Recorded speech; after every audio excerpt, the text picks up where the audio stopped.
All right. Oh boy, I love it. Ray Comfort is the one who taught me how to share the gospel. And he taught me how to do it in a biblical fashion. One thing I want to encourage you with is that you don't have to know all the ins and outs of atheism, Hinduism, Islam. You don't have to know the ins and outs of any of those things. The Bible makes it very clear in Romans chapter 2, verse 15, that God has written the 10 commandments on every man's conscience, approving him or else disproving him. Therefore, when you share the commandments with people, you're speaking to their conscience, not their intellect. So see, it's the intellect. When you try to swap intelligence with them is when the argument comes. The Bible said the purpose of the law is so every mouth can be stopped and the whole world become guilty before God. For by the law brings a knowledge of sin, Romans 3:19 and 20.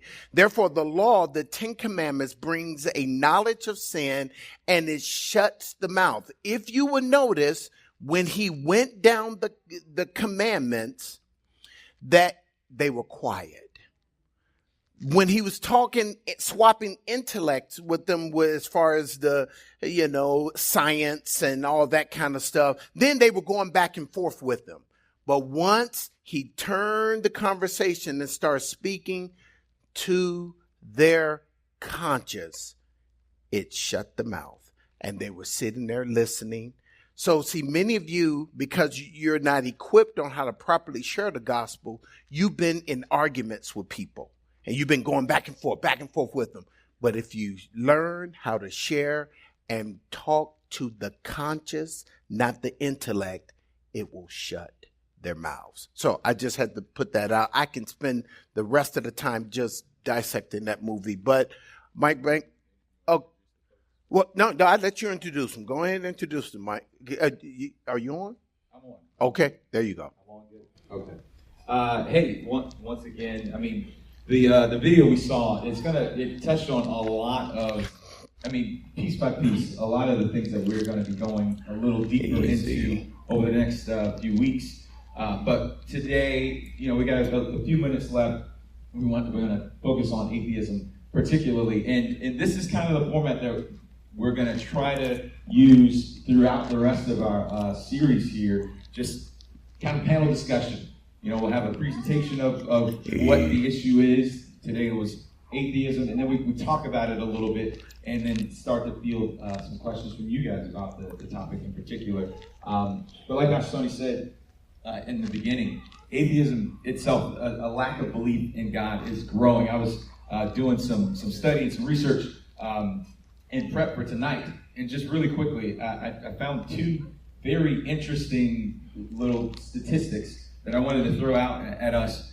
It was over 30,000 people that were polled in 2014 and 2007 about their belief in God. And it's just staggeringly different. If you can see it there, it's really small. I'm sure from back there. But in 2007, 71% of people were absolutely certain of their belief in God. That dropped to 63% in 2014. But what grew 4% was a lack of belief in God. They don't believe in God at all, from 5% to 9%, just in 7 years. And what's even more alarming is between 18 and 29-year-olds. We've got our teenagers in here from Ignite. That is even more alarming. 64% in 2007 were absolutely certain of their belief in God, but that dropped to 51% in 2014, and a jump in 9% from 7% in 2007 to 16% in 2014 of those who did not believe in God. Those surveyed 31,000 people, so that's a significant amount of polling, which says for us as Christians, we got some work to do. There's a downward trend right now, and it's incumbent on us. We can't just sit in our holy huddle, as Pastor Tony has said before, and think that they're going to come to us. We got to go out and get them. And we wanted to give an opportunity, Pastor Tony mentioned this also before, our sister here, Teresa, she was walking in atheism, unbelieving, and then came to faith, and we wanted to give her an opportunity to share her experience. But we also have on the panel our brother Adam Coleman, who is kind of a local apologist. He has a blog on studies in depth about the image of God and our reflection of God's image, and our own one of our assistant pastors here, Pastor David, and of course Pastor Tony, to keep us in line when I go off the rails. Amen. But we're going to give the floor now to Teresa to kind of just give us a quick walkthrough of how, that journey from atheism to faith. What did that look like for you, making that trek to knowing the Lord and walking with Him?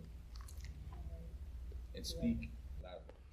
Okay. Should be able to pick you up. Well, yeah, give her that mic. Amen. Give her that That's mic. only keeping us in line. Amen. Give her that mic. So I think in order to explain my journey from atheism into faith, I kind of have to tell you a little bit about my journey from what I believe to be like a professing Christianity into atheism. I was a college student at ODU, chemistry major. So I was surrounded by scientists, and I was surrounded by really smart people. And at the time, I didn't know this. I can look back and see it now, but that I had placed the entirety of my identity in my intellect.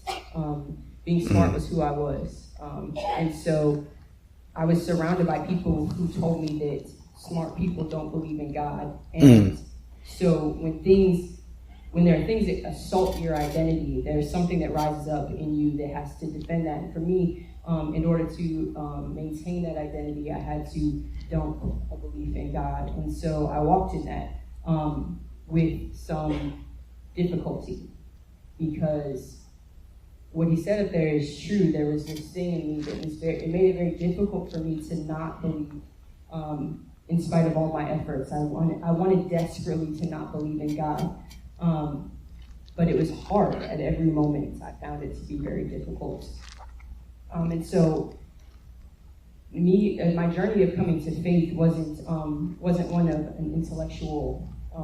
It wasn't a battle of wits, like Pastor Tony was saying. I didn't have a debate. I never had any encounters with people like this. If I did, I might have punched him.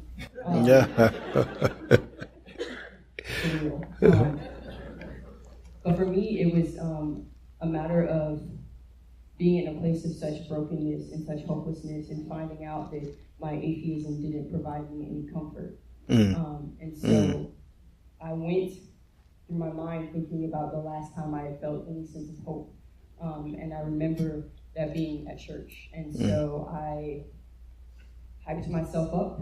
I went through a list on the internet to find a church that was kind of close by, that looked cool, because a good website will bring people in.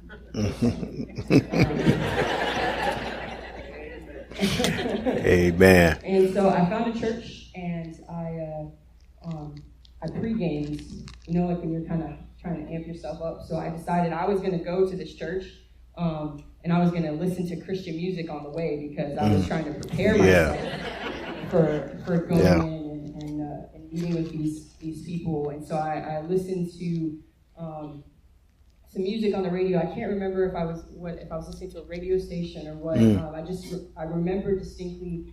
I sat in the parking lot for probably about 10 minutes in this church, deciding whether or not I was actually going to go in. And finally, a song came on the radio, and I was like, okay, I'm going.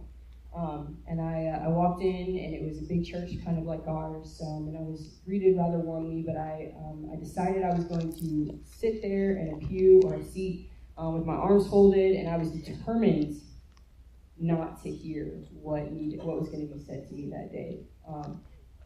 There was this willful desire to not believe in me. And so I sat there, and the worship team got up to play, and they started playing, and I instantly recognized the chords of the song they were playing, because it was the one that I had just listened to in the car. And for me, I didn't need to hear the gospel. In that moment, God removed the scale from my eyes, and I could see. And so for me, the fact that I told Pastor Michael this, that we sung Open the Eyes of My Heart today was really important for me, because there's no worship song that more aptly describes my conversion. It wasn't some miraculous thing. It wasn't, I didn't encounter anybody. The sermon that day was on fiscal responsibility. It was on tithing. So, I mean, that's certainly, I don't know many people who have gotten saved. The sermon on tithing. So I know it wasn't the amazing preaching. I know it wasn't the spectacular preaching that day. It was the matter of God removing the scales from my eyes so that I could see. And once you see, you can't unsee. And so that's not to say that I don't wrestle with doubt still. I still wrestle with doubt. I just know where to wrestle with doubt now. I wrestle at the foot of the cross, and I take that to God, and I take those doubts, and I say, Jesus, I don't understand. This doesn't make sense to me. I need you to help me understand. And that's where I leave it. I have a determination to believe what God says is true, and so it keeps me grounded and it keeps me going. That's about it. Amen.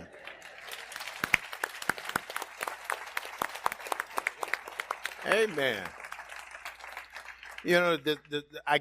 I don't know what church it was. The sermon on tithing had to be, this is why the lights stay on and air conditioned. You can get saved from that. I can get salvation out of a tithing message now. But good. That's outstanding. That how God just removed the scales, from your eyes, and we got biblical examples of that. So that's a great story. You want to give Adam a chance, or you got a mic? Okay, amen. All right, amen. All right. I don't know. It's a. Oh yeah, well, actually, okay. It's on, but it's not on. Yeah. We struggle. We did, yeah. Hello. There you go. I'm good. You good, bro? Okay, yeah. I don't want to take up. Are we doing? I'm just introducing myself. Yeah, introduce yourself. Give a quick little thought on the video and that kind of thing, and about atheism and things that you have encountered with people and stuff. Sure. Interestingly enough, the first time I encountered an atheist that pushed back against my faith. I grew up in church, so it was like breathing air. We went to church on Sunday, tithe, and that's what we knew. And it was interesting. I say this to the teenagers too. I mean, you really got to be on guard. I remember in 9th grade, I had a teacher, Mr. Fariga. I don't know if I should say his name or not, but said it now. Yeah, edit it out. He's out there now. Right. He was my 9th grade biology teacher, and he was teaching on evolution. And I don't even know why I asked this question, but when he was done speaking, he asked, if he had any questions, and I raised my hand. And I asked him, isn't evolution just a theory, right? And I'll never forget, he came from behind his little podium, walked over to where I was standing up because we were getting ready to leave. And he walked over to where I was standing. He put his finger right in my chest like that, pushed me back in my seat and said, "Don't you ever ask that question in my class again." Wow. 9th grade. Wow. 9th grade. Now, I said that to say that for the parents, don't sleep on what you saw tonight. Don't overlook it. We have to prepare our youth to be able to know what they believe, why they believe it, and to be able to articulate it in case they come into contact with those Mr. Farigas. Now, for me, it was in 9th grade, right? Yeah. But, as the pastor was mentioning earlier, it happens in college all the time. By the time I got to college, though, I was ready. I was like, yo, that's not going to happen again. My dad bought me my first apologetics book after I graduated, right, between my senior year and going into college. And talking about biology and the eye and all that kind of stuff. And so I was kind of, getting sharp at the time. But again, you have to know, what you believe and why you believe it. And I'm just, thankful to God that He's, brought, people like Ray Comfort and raised folks like him up and others that I'm sure we'll get to. Yeah. That just several resources out there by which you can learn these things and understand that Christianity is not a dumb man's religion. It's not just something that we believe because it feels good. And I'm gonna pass the mic on in a second. I can go on forever, but I did want to say this. It was interesting. The point that he started out with, talking about information and DNA. And I just love that part of the video because there's a guy by the name of Anthony Flew back in the day, He was a philosopher, and back in the day, throughout the 20th century, he was like the Michael Jordan of atheists. You know, he debated against Christians on college campuses. He wrote several philosophy books. If you were a philosopher of religion, you had to read Anthony Flew. It was just a required text, and he was a stone cold atheist. But interestingly enough, in 2008, I think he's passed on now. I think he died in 2012. But in 2008, the last book that he wrote, the title of it was "There Is a God." Wow. And it was actually the information point that they made at the beginning of this video. That was the point that convinced them that there's no way you can have detailed information in DNA without somebody, a mind, to organize it and put that in their place. That was what convinced them. You know, so I just thought it was pretty thoughtful. I guess we get to that. We're good. Amen. All right, Al. Amen. David. Great video, great points. I'll try to be quick. One of the things that fascinates me is, where do these atheists come from? And a lot of people believe that atheists come from pagan homes or ungodly homes or strictly scientific-based homes. Some of them do, but a lot of the atheists throughout history started out as Christians. And what ended up turning them was something that happened in their lives, either to themselves or to their family members. And to Pastor Tony's point again, a lot of times they hide behind intellectualism, but there's really a moral disagreement they have with God. Why did this happen to me? Yeah. Why did this happen to my family? Yeah. Why am I like this? And so apologetics helps us to poke the holes into the intellectual arguments, really to give us room so we can get to the heart of the matter. And the heart of the matter is that they don't want God to tell them how to live, and they don't want to glorify God. They want to stay within a darkened heart and darkened mind. And so that's the thing that helps me to understand that a lot of these people have had church hurts, have had some things that happened. Maybe their dad or their mom was in the ministry and something, went down. And so we have to be careful when we engage with them. But a lot of times there's hurt there. There's a lot of time that we want to do it with gentleness and we want to do it with respect, and just bring up these arguments to them and say, well, what do you think about this? And then as you listen to them, their hearts will come through their words and give you an opportunity to see that it's not just an intellectual argument. Yeah. Something in your heart is rebelling against God. As he said, there's a fist that's being shaken in the face of God. Yeah. And apologetics helps us to understand, how do we get to that heart?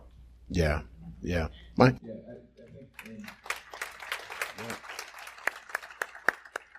think that would be pretty much the gist of our night tonight. But one thing that I want to point out that seems to be a common thread and a call to all of us, number one, that we need to know our own faith.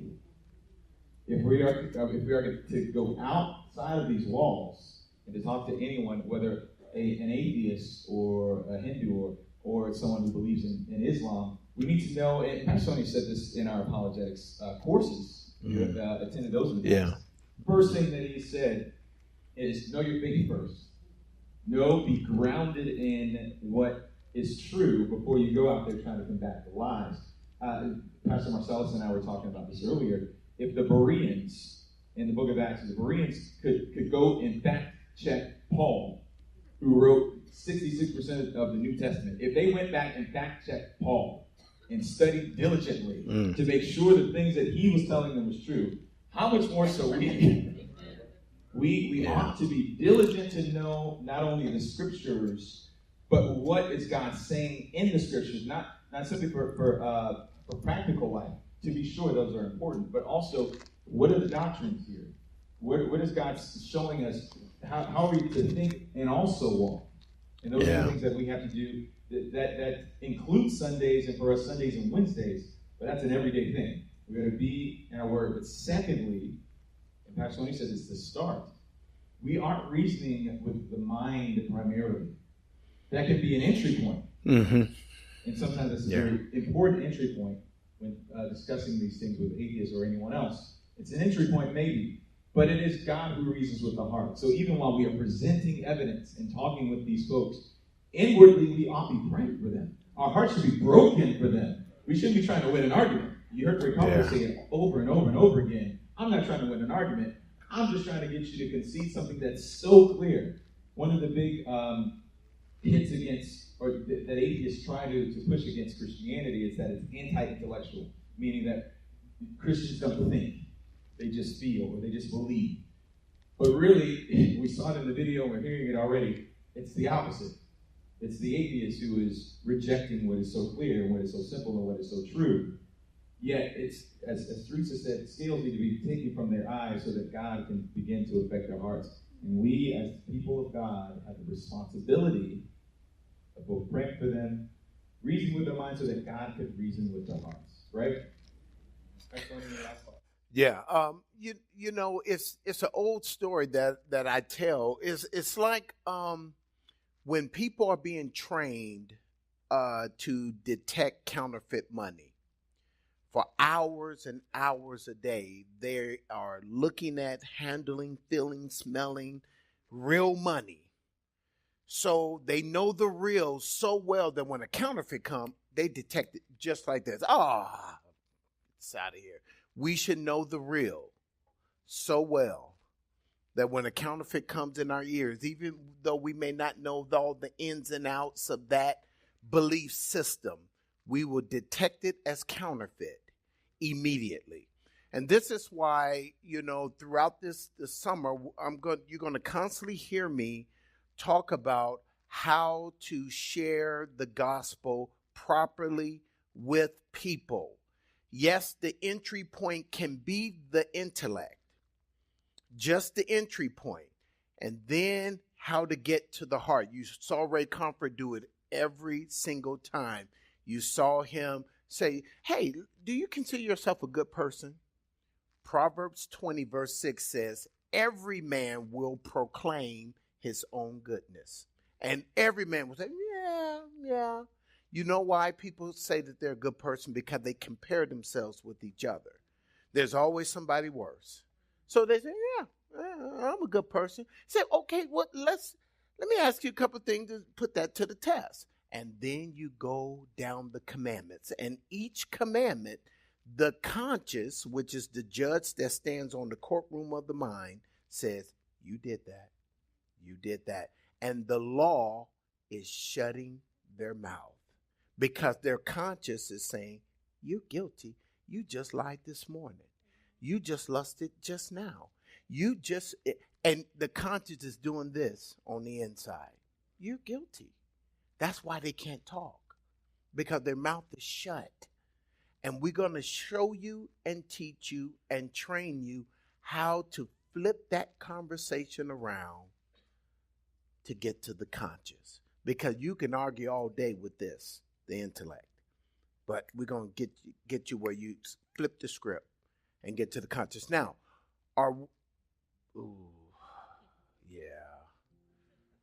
yeah, I'm sorry. This is just we got who? Oh, you want to give him a chance? Oh, okay.